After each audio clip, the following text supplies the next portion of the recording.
Hello, today we will recap a motivational movie, in which a teacher tries to transform a mentally ill student into a better person.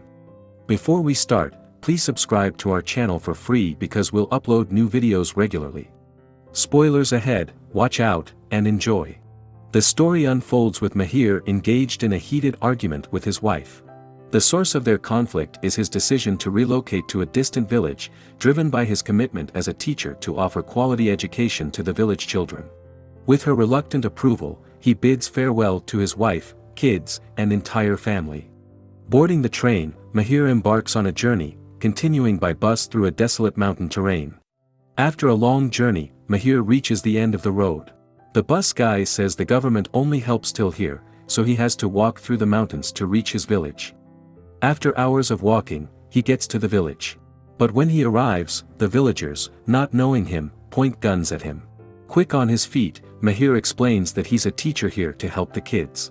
Happy to hear Mahir's purpose, the village head, Davut, welcomes him warmly.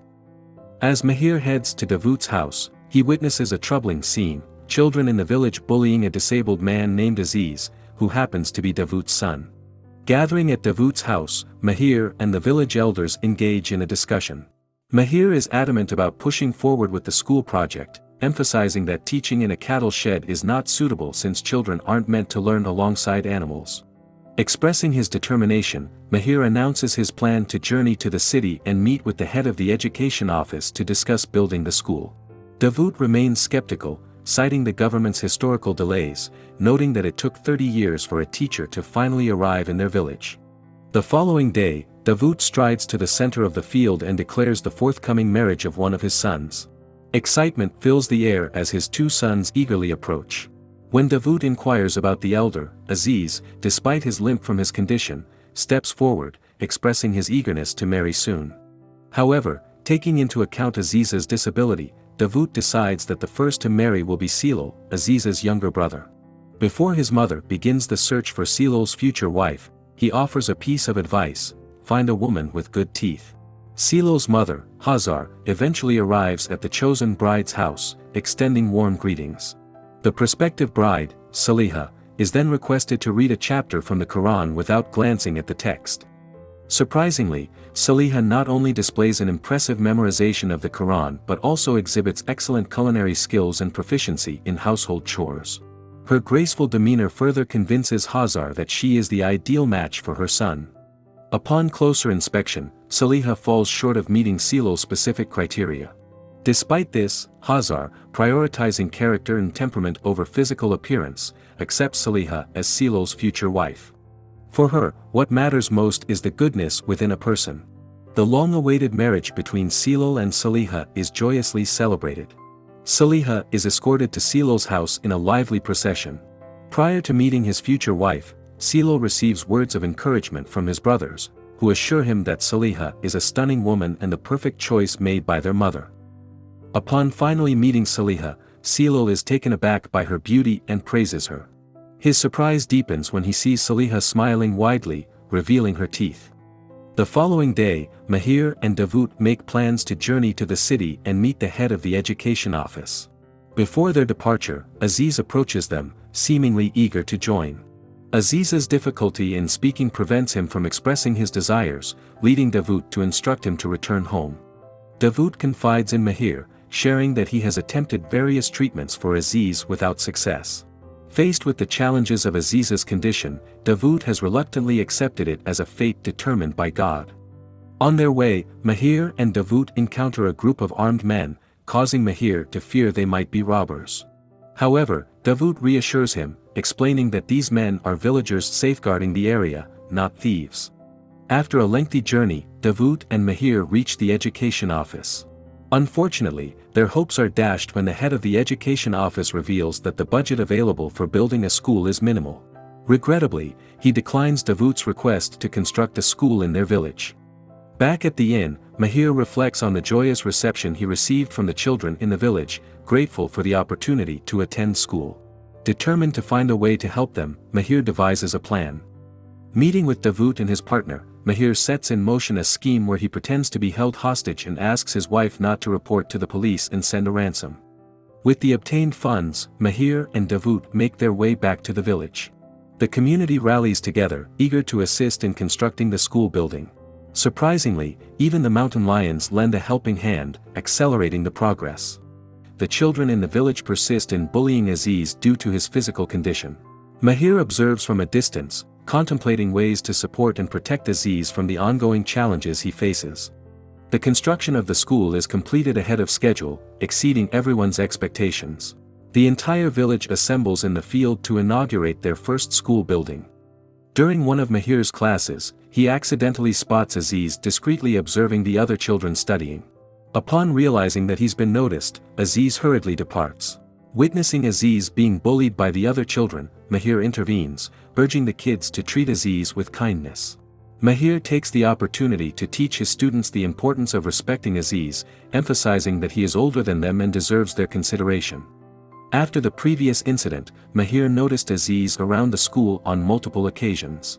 Whenever Mahir tries to approach him with questions, Aziz flees. Eventually, Hazar becomes alarmed upon discovering that Aziz is missing. Worried, she instructs Silol and his brothers to search for Aziz in the village. Shortly after, Silol informs his father that Aziz is at the school. Davut and the others rush to the school, witnessing a touching scene, Mahir patiently teaching Aziz how to write on paper. Davut is deeply moved by Mahir's willingness to educate his disabled son. Mahir is relieved that Aziz has the full support of his family. After that, he often asks Aziz to stay at the school so he can teach him more intensely. As a teacher, Mahir feels happy because all his students are passionate about learning. Even in winter, when their village is covered in heavy snow, they are still eager to come to school to learn. Among Mahir's students is a boy named Gopher, the son of Semelo, Davut's eldest son. A decade ago, Semelo faced a challenging situation when he had to take the difficult step of ending the life of someone who had publicly harmed his father. The repercussions forced Semelo to abandon his wife and child, compelling him to flee and seek refuge in the mountains. After 10 years, Semelo visits his family in the village. During this visit, Davut accompanies him to the school where Mahir teaches. Davut introduces Mahir to Semelo, expressing gratitude to Mahir. Expressing their gratitude, they thank Mahir for dedicating time to teach Aziz more intensively, appreciating his patience with Aziz's challenges that might pose difficulties for others. Simultaneously, Semelo's wife urges him to take responsibility for his past actions by surrendering to the police. She voices the burden of living with uncertainty and emphasizes her desire not to let Gopher grow up without the presence of a father figure in his life. As winter comes to a close, Davut and his family accompany Semelo, who is preparing to surrender to the police. A few days later, Davut and several men from their village make the journey to the city to support Semelo as he faces trial for the committed murder. They are prepared to accept whatever verdict the judge hands down. In a surprising turn of events, Semelo is sentenced to 24 years in prison overnight. But due to the accidental nature of the murder, the judge decides to reduce the sentence to 4 years. Outside the courthouse, an old man named Isa faces a life-threatening situation as someone with a grudge prepares to shoot him. Davut acts swiftly, disarming the assailant, and the police intervene to apprehend him. Grateful, Isa rushes to thank Davut for saving his life.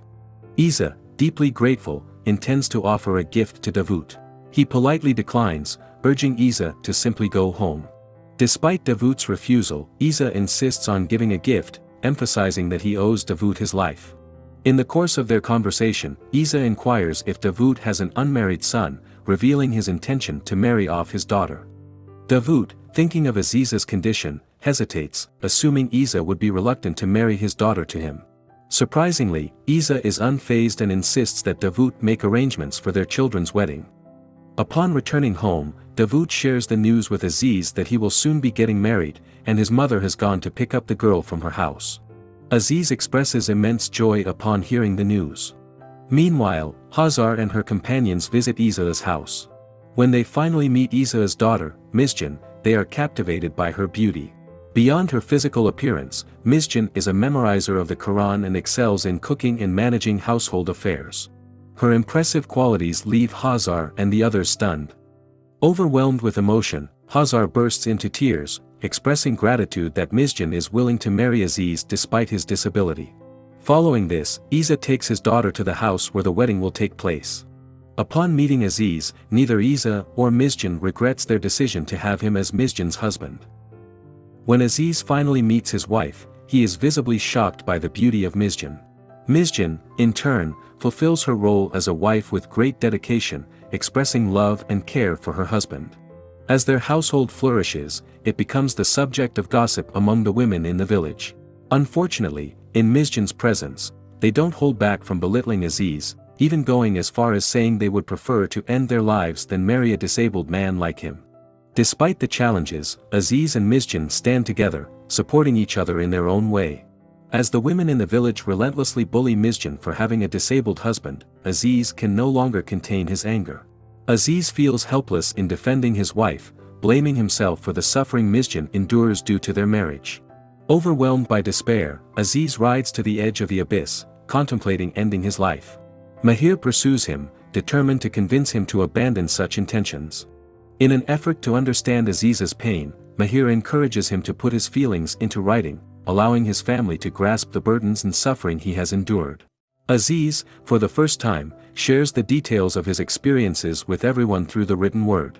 One night, Aziz and Mizjan make the difficult decision to leave the village. The day after, Silo finds a letter in Aziz's room saying he and Mizjan left the village. In the letter, Aziz explains he knows his body looks different, and people treated him badly for it all his life. But he couldn't let them insult Mizjan for having a disabled husband. So, to protect his wife, Aziz chose to leave, not for himself, but for Mizjan's sake.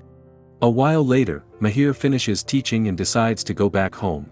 He encourages his students to keep learning, reach higher levels of education, and work towards a bright future.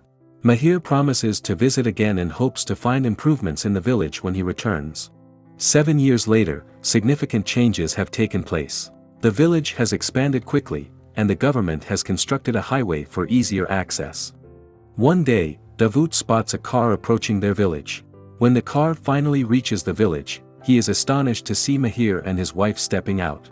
Shortly afterward, a boy emerges from the car, accompanied by a man walking tall and confident. It turns out to be Aziz, no longer limping and able to walk normally. He speaks fluently, expressing how much he misses his family. Davut and Hazar are deeply surprised by the remarkable transformation in their son, repeatedly thanking God for the miracles that have blessed Aziz. Aziz shares with his family that his recovery is attributed to the patience and dedication of his wife. She consistently cared for him and motivated him to regain his health. Behind him, Mizjan appears to be smiling joyfully, cradling their tiny baby.